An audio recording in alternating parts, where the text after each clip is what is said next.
It's time for the Defender review for the Gamecube. This game is a remake of the Defender initially released on the Atari 2600. I never played that game as I never had a 2600, but I obviously have this game, so let's see how it turned out.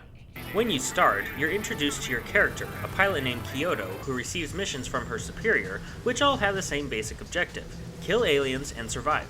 The map of stages shows planets and moons you'll battle on. I'm glad there are multiple missions on each planet or moon, and many of the secondary missions are optional, but you'll probably want to complete them for two reasons. One, after the end of each mission, you receive a score based on how well you did, and that score is reflected as currency, which you can use to purchase weapon upgrades for your initial ship, or any of the unlockable ships you'll acquire pretty early on, which have their own unique weapons and stats. And two, even with multiple missions per level, the game is pretty short. However, this game takes a page from the NES days, where short games are justified by their high difficulty.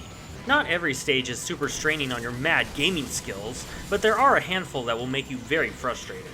Take this level for example. I have to escort a ship through a bug-infested canyon, keeping it and myself alive, as well as saving as many colonists as I can.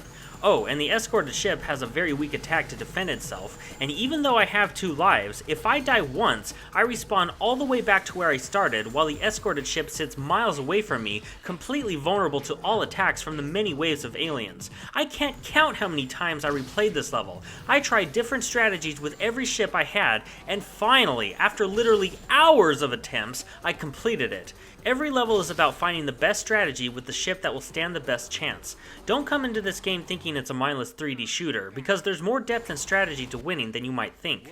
Destroying aliens and surviving is, like I said, the basics. You also have to rescue colonists by picking them up, even while flying at high speeds. How do they grab the ship, and how are they hanging on? Anyway, pick them up and drop them off at designated drop zones. By doing so, you save them from being mutated into the alien army, and you also receive rewards such as health and ammo packs, and sometimes ground defense machinery. Now my biggest beef with this game, other than the extreme difficulty on some stages, is the capture zones of when you're trying to pick up items. When you drop off colonists at drop zones, valuable health packs arise from the building, and in order to pick them up, you have to fly directly into them. Sounds reasonable, but the game is so picky with the pickup detection. The depth perception is very low when it comes to this area, and it can be difficult knowing exactly where your flight path is when flying towards these packs, especially when they keep rising. It looks like I'm doing a crappy job, but I'm really trying my best to try to pick these up.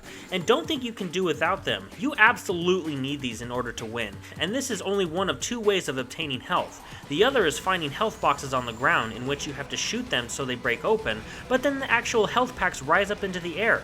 Why can't they just stay on the ground where I'm aiming, and why do I even need to break open the containers in the first place? It's not like the enemy can steal the health, so why have this unneeded extra step? Breaking them open is harder than it looks, and flying into the health is much more difficult than it sounds. The health pack should gravitate towards you when you get close enough, not this bullcrap of wasting precious seconds trying to fly directly into them. Each ship has up to 5 different weapons, with a special weapon or ability. Like the Defender special ability is having a temporary shield which blocks all attacks, or like the Defiance, it can drop powerful bombs onto land enemies.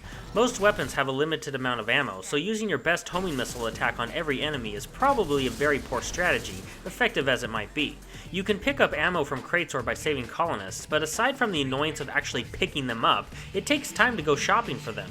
The point is, be smart and think strategically about which weapons are the best for each situation and enemy. The graphics are okay. It's nothing spectacular, but not bad either. Many of the landscapes can look bland, but the aliens and ships look good. Granted, this game was released just months after the Gamecube's launch, so I didn't have too high of an expectation, but even today, it still looks okay. The controls are pretty easy to get used to, however I will admit I had a hard time figuring out how to actually move. I knew it was with the right shoulder button, but I didn't know you can't hold it down all the way. That will actually move you in reverse. Instead, you have to press and hold it down to the point just before it clicks all the way down. Like, really? Why not just hold it down all the way? This can get very annoying when you're in an intense fight, because your initial reaction is to press down every button completely. This was a poor design choice in my opinion, however everything else regarding the controls is just fine. There's a split-screen multiplayer mode which is pretty fun, but also not as fun as I think it could have been. In this mode, you have to destroy the other player first, in a map that's not quite as big as I think it should be. The major disappointment with multiplayer is that there's no co-op campaign mode. The game would be much easier, yet still challenging and more fun if there was co-op, but sadly, all you get is a mediocre dogfight. Defender is a pretty good game. Okay graphics, good controls, aside from controlling the thrusters, more strategy than one might think, a handful of different ships that all have different stats and weapons, and being forced to think strategically is actually welcomed and makes the game more fun. However, the difficulty in some stages can be ruthless. Picking up health and ammo is way more of a pain than it should be, the game itself is pretty short, and a mediocre story in multiplayer mode. Overall though, it's a fun 3D shooter that'll make you think about how to approach each level. Although a little light on the excitement level, it'll keep you occupied for hours as you try to squash every bug. This game gets a 3.5 out of 5 with the title of good.